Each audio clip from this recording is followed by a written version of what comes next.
Welcome to the Gold Newsletter Podcast, your bank of knowledge of investment, economics, and geopolitics. Go to goldnewsletter.com for our publications and archives.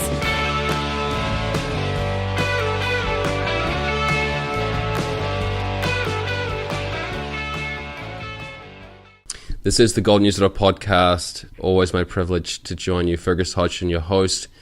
And we have a lovely lady from Alabama, Alexis Esneault.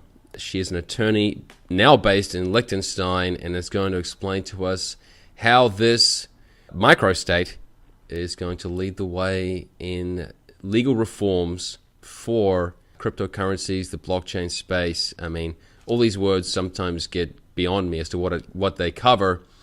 Let's just say the fintech world, and I'm so privileged to have her. Thank you. Well, thank you, Fergus. It's great to be here. And just a little bit of her background. Yes, she is from Alabama, JD, and she came to her current role via working with Students for Liberty.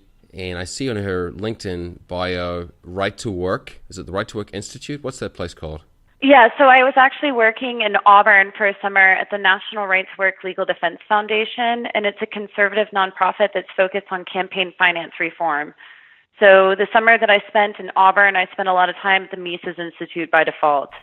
I see. So a lot of people probably haven't even heard of Liechtenstein. I mean, I probably hadn't maybe 5 years ago. No, I definitely agree with that because I think half the people at home still think I live in Germany. So, yeah. But it is nestled between Switzerland and Austria, and I was in St. Gallen late last year, so very close by in Switzerland. So, and it has 38,000 inhabitants, although apparently a bunch of people commute to work there during the day and then go back to, I guess, either side of the country. And it is celebrating 300 years as a nation, correct? Yes, exactly. And I'm actually going to an event tonight that's kind of celebrating 300 years of Liechtenstein, but then also they created an app to where you collect these cards, and then you learn about the history of Liechtenstein while at the same time learning about blockchain technology. So in case you can't tell, everything blockchain related is pretty big around here, so it's pretty cool. That's awesome. What's the app called? Is this app in English? They have it in English and German, so the website's in both, but it's going to be BD for birthday 300.li for Liechtenstein. Okay, great. It is a strange, I mean, just how do you even live there? What is it like living in this very small country? So it's actually kind of crazy at first because, well, my dad came over with me when I moved in, and he was just completely shocked at the fact that there's little children running around with these little vests on without their parents. What are the vests? Because they walk back and forth to school by themselves. Of course. Because it's such a safe and small country. So it's kind of crazy because everybody knows everybody. And I've met multiple people that go, oh, you're the American girl that works at Nägele because I heard they hired an American attorney. And I go, yeah, that's me. Yeah, it's definitely different because people go, oh, well, you're from Alabama, so you must be used to the kind of small town atmosphere. And I go, oh, no. This whole entire country is smaller than my hometown. Yeah. But it's a very special place, and I've really grown to love it a lot. I've heard that there's basically no crime there. It almost does not exist. Yes, exactly. There's never been a time that I felt unsafe in this country. Brings me back to my old days as a kid growing up in New Zealand. We used to walk to and from school, and no one ever thought anything about it. Okay, so this country, which is peculiar in that it's tiny and that it is extremely safe or about as stable as you can get, 300 years with the same monarchy, and yet so forward-looking. It seems like an oxymoron. I don't think so. I really don't think so, because when you think about the size of the country, they have to, I guess, find their shtick, so to speak, in the world. And yeah. I think that a lot of that happened with the creation of the Persons and Companies Act, so the PGR. When was that?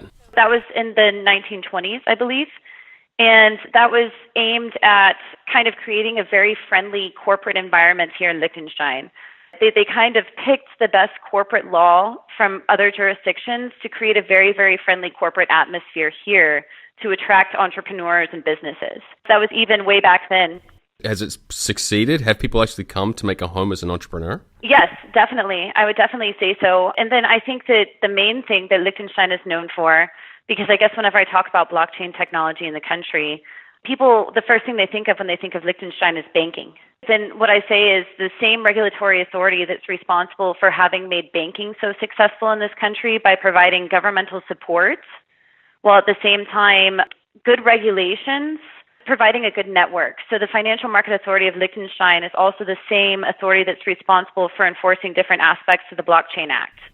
How amenable is Liechtenstein to international banking? Because obviously it's not part of the European Union. Is it locked out at all, or less convenient, or more expensive? I have bank accounts in many countries, and I'm in the market looking at these options. Yeah, well, definitely. Liechtenstein, one thing that a lot of people don't know is that Liechtenstein is actually a member of the European Economic Area. So that allows access to the European single market. So Liechtenstein is not an EU member state, but through membership in the European Economic Area, that still allows entrepreneurs and businesses access to the European single market. I see. You are an attorney. Are you helping clients then relocate to Liechtenstein? At least their businesses. Yeah, but that's actually a request that we've been getting from a lot of potential clients recently, is re-domiciling their companies to Liechtenstein. Yes. Because at least in the blockchain and crypto space, one of the hardest things is establishing a banking relationship. Okay. And I know that's something that's really hard on these companies, because one of the biggest examples is Malta. Because a lot of people talk about Malta as being a crypto-friendly jurisdiction. Yes. But then we've had a lot of people approach us here in Liechtenstein saying, oh, yes, that's great. Malta passed legislation in regards to blockchain and crypto. But then now there's no banks that will accept these clients. That's the challenge that many people face. For example, Panama has no corporate income tax if you base there, but the banking system is walled off to many people. Yeah, no, definitely. I would say, I know one thing that was pretty crazy here, though, was I was able to open bank accounts, personal accounts for my salary account. And then everybody goes, wait, you were able to open an account as an American? Because I think it's a little bit different when you're an American, for sure. Why did they let you get away with it? Well, because you have to comply with U.S. regulations. So how did you slip through? Well, I mean, I wouldn't call it slipping through the cracks or anything. It was more of just checking off all the regulatory compliance boxes. Wow. So all of my banking information is reported back to the United States government. Oh, good to know. So the IRS will be so I tracking get to file taxes in 2 countries. It's wonderful. Oh, wow. So Liechtenstein, it is part of the European Economic Area, which helps a lot with the banking situation. And apparently it's seeking to be a leading force in cryptocurrencies, blockchain, fintech frontiers, really. And what exactly is it doing, aside from being a very stable jurisdiction with, I assume favorable taxes? Yes. So there's a 12.5% corporate flat tax. Okay, that's great. That is low. Yeah, and what about legal jurisdiction, arbitration? I mean, how many courts could you even have in a place of that size? Do you use the Swiss courts? No, Liechtenstein has their own courts. So one of our other attorneys in the office was actually in court earlier today in Liechtenstein. So yeah, I think the coolest thing that they're doing, regulatorily speaking, here in Liechtenstein is the draft law that's currently in the process of being passed. Well, in the works, so to speak. The first draft of the Blockchain Act was 200-page draft of this law, right? And this is 2 years in the making. So there was a lot of other jurisdictions that just tried to kind of push through legislation to capitalize on the hype surrounding crypto and blockchain. Right. I don't necessarily think that those jurisdictions put the same amount of thought and time and effort that the Liechtenstein regulators have put into the Liechtenstein Trusted Technologies Law. So it's 2 years in the making, and then they've employed all the best and brightest minds. The law actually went through a public consultation phase where people from all over the world gave feedback in regards to this legislation. And then it's expected to come into force. So they edited in light of comments from the public and then other experts, and it's expected to come into force either this summer or, well, hopefully summer, and then fall at the latest. It's expected to pass through Parliament. Every month, for nearly 50 years, Gold Newsletter has unearthed high-potential investment opportunities in metals and mining stocks that mainstream investors didn't even know existed. The value and profit potential we pack into each and every issue of Gold Newsletter make it an absolute steal at just $198 per year. Your subscription includes 2 special reports, Money Multipliers, resource stocks poised to triple, and The Investor's Guide to Gold and Silver. To subscribe, visit www.goldnewsletter.com and click subscribe now to discover how to multiply your returns in today's gold bull market. Yeah, the Prince of Liechtenstein, who apparently doesn't actually do any of the day-to-day work of government anymore, he's just delegated this to his son, has written a book, The State in the Third Millennia. I'm actually looking at it on my bookshelf right now. A copy of The State in the Third Millennium. Yep. Have you read this one? No, you're about to. Yes. Actually, okay. So it's actually really cool because in the book, the prince talks about what would conceive of the perfect kind of government, and then one of the things that he does touch on is currencies. Okay. So I thought that was really interesting. So different forms of currencies, and then how you can create a stable currency for a country and things along those lines. So it's a very interesting read, and I'd say in terms of the angle that your podcast comes at things, it's very Austrian economics and school of thought in my mind. Yeah, I mean, I must admit that I'm squarely in this demographic of entrepreneurs who's looking for jurisdictions like this. How much of an influx has there been? Is it true, the saying, that there are more companies in Liechtenstein than people? Yes, definitely. I mean, as an American, what I kind of try to liken it to is the Delaware of Europe, because in Delaware, as a state, there's more registered companies than there are people, and that's the same case in Liechtenstein as a European jurisdiction. What about living? Tell us about the lifestyle. I love it here. I think it's great. It's a really kind of small town way of life. It's very quiet, but then at the same time, you can hop on a train and be in Zurich in an hour. So it's really, you're not cut off from big cities or anything like that, but then you have your nice little village to go back to. So it's a really nice kind of balance, and then you have a majestic view of the Alps. It's really fantastic. It's cloudy here right now, so I can't see it, but sure. Normally I have this spectacular view out of my office window. So well, I was before the show, I was reading about the tourist options, and there's an article which I'll put on the show notes about how you go to the slopes and they're empty. Basically, there's nobody there, so you have it to yourself. And this lady went to some destination and to a cooking class, and she was the only student. Yeah, I mean, I need to get there personally, right? I hope I can get there maybe this summer.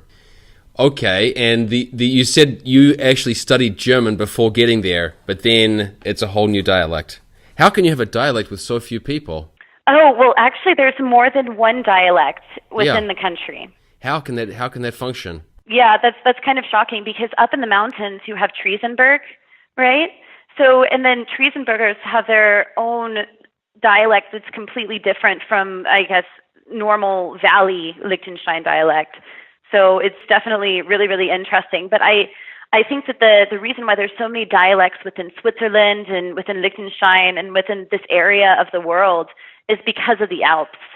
So it was, I think it's due to the fact that people stayed in their valleys or in their little mountain villages and then developed their own take on German. How do they then relate to foreigners if they're so, stuck in their corner of the Alps? Well, I think that was way back when, you know what I mean? Speaking historically, that's why they have different dialects. But then I think that Liechtenstein itself is a very internationally open country in a lot of ways, especially when it comes to the corporate atmosphere. In terms of corporate law and friendliness to corporations and entrepreneurs is definitely very open. Is there a movement in the country to embracing standard German, if there is such a thing? Well, I will tell you, the other day I was actually talking to a member of parliament here, and the official language of the country is German, right? Right. So this member of parliament that I was talking to, he goes, yeah, I showed up to my first day of parliament, and I go, yeah, this is wonderful, I can debate in my dialect, right? And they go, no, you have to debate in High German. So all of the debates in Parliament in Liechtenstein take place in High German instead of in the various dialects, and reason being there's no specific written form for the dialects. That and the official language of the country is German. I guess it would be like it being in Puerto Rico and saying you all have to speak English in the legislature, even though everyone's speaking Spanish outside. Well, it's not alien to them, but how different is it? Okay, so in terms of greetings, it was really funny the other day. I was in a car. We went over to Austria, and then it was funny because it says Willkommen in Österreich, and then I go, oh, Grüß Gott, because that's the greeting in Austria, right? Yeah. And then you come back to Liechtenstein, it says Willkommen in Liechtenstein, and then you say Hoi miteinander, and then if we went to Switzerland, it would be Grüezi miteinander. So it's different. Each different country has their own kind of greetings and different things that you say. And then in terms of dialect, some things are easier. So it's kind of funny because if you want to say I am in German, you say ich bin. But then in dialect, you say ich bin. And then my boss had a field day with me trying to say Tuesday in dialect, because Tuesday in dialect is Dienstag instead of Dienstag. Well, no, yeah. So okay. It's a challenge. Yeah, Dienstag is High German, and then you have Dienstag, which is Tuesday in dialect. And I mean, all of my accents are terribly American anyway, but I try. Sure. And how do all these modern terms like blockchain, I mean, do they just embrace the foreign terms into the language? Yes, actually, it's kind of funny. So you go to different events, and then they'll actually present about these events, and then they'll be speaking dialect, and then they'll say, oh, blockchain, and then they'll say security token offerings, and then things along those lines.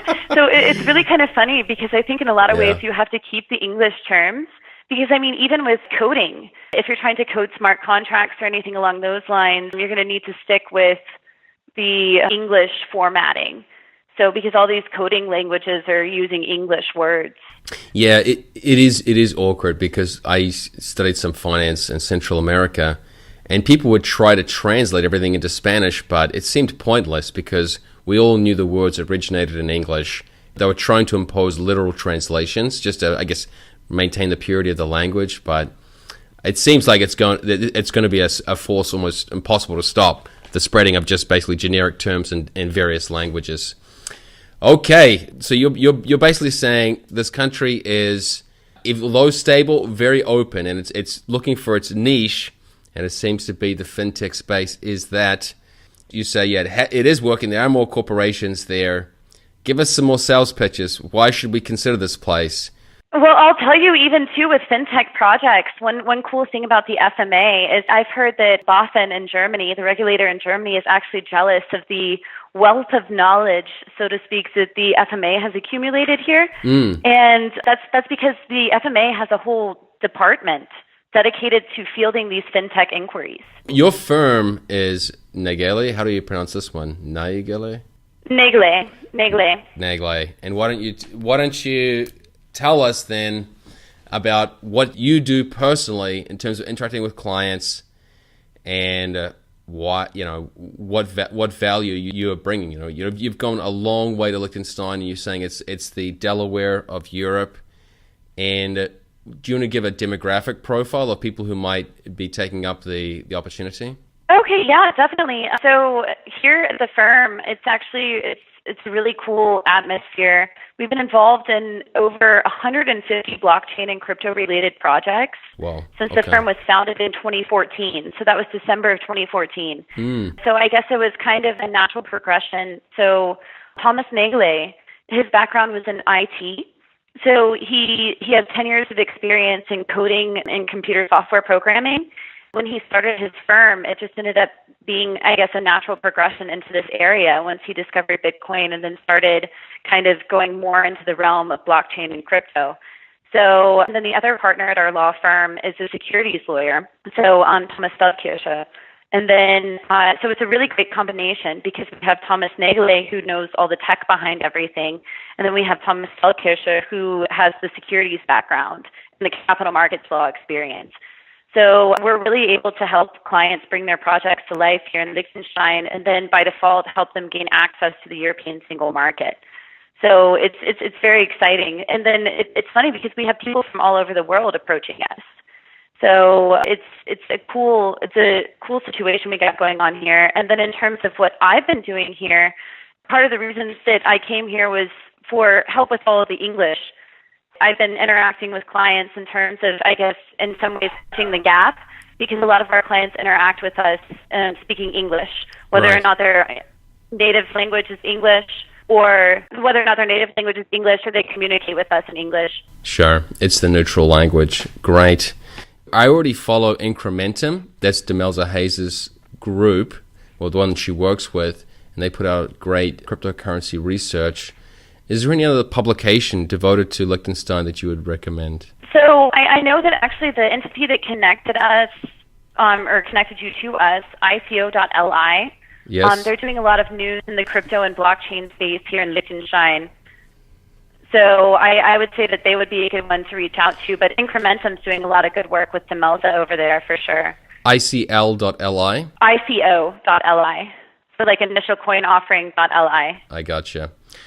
Okay, for the listeners, tell us again how to pronounce your last name. Esneault. Alexis Esneault, the Alabama attorney in Liechtenstein, and I must admit that I'm feeling compelled. Like I'm sold on this. Actually, I'm going to Estonia to explore the e-residency or the incorporation there, but I may have to stop in Liechtenstein as well. So we appreciate your time and enjoy the 300th anniversary this evening. Perfect. Thank you. And we look forward to hosting you in Liechtenstein. Sounds good. Have a good night. Bye-bye. Okay. Thanks for having me. You too. Bye.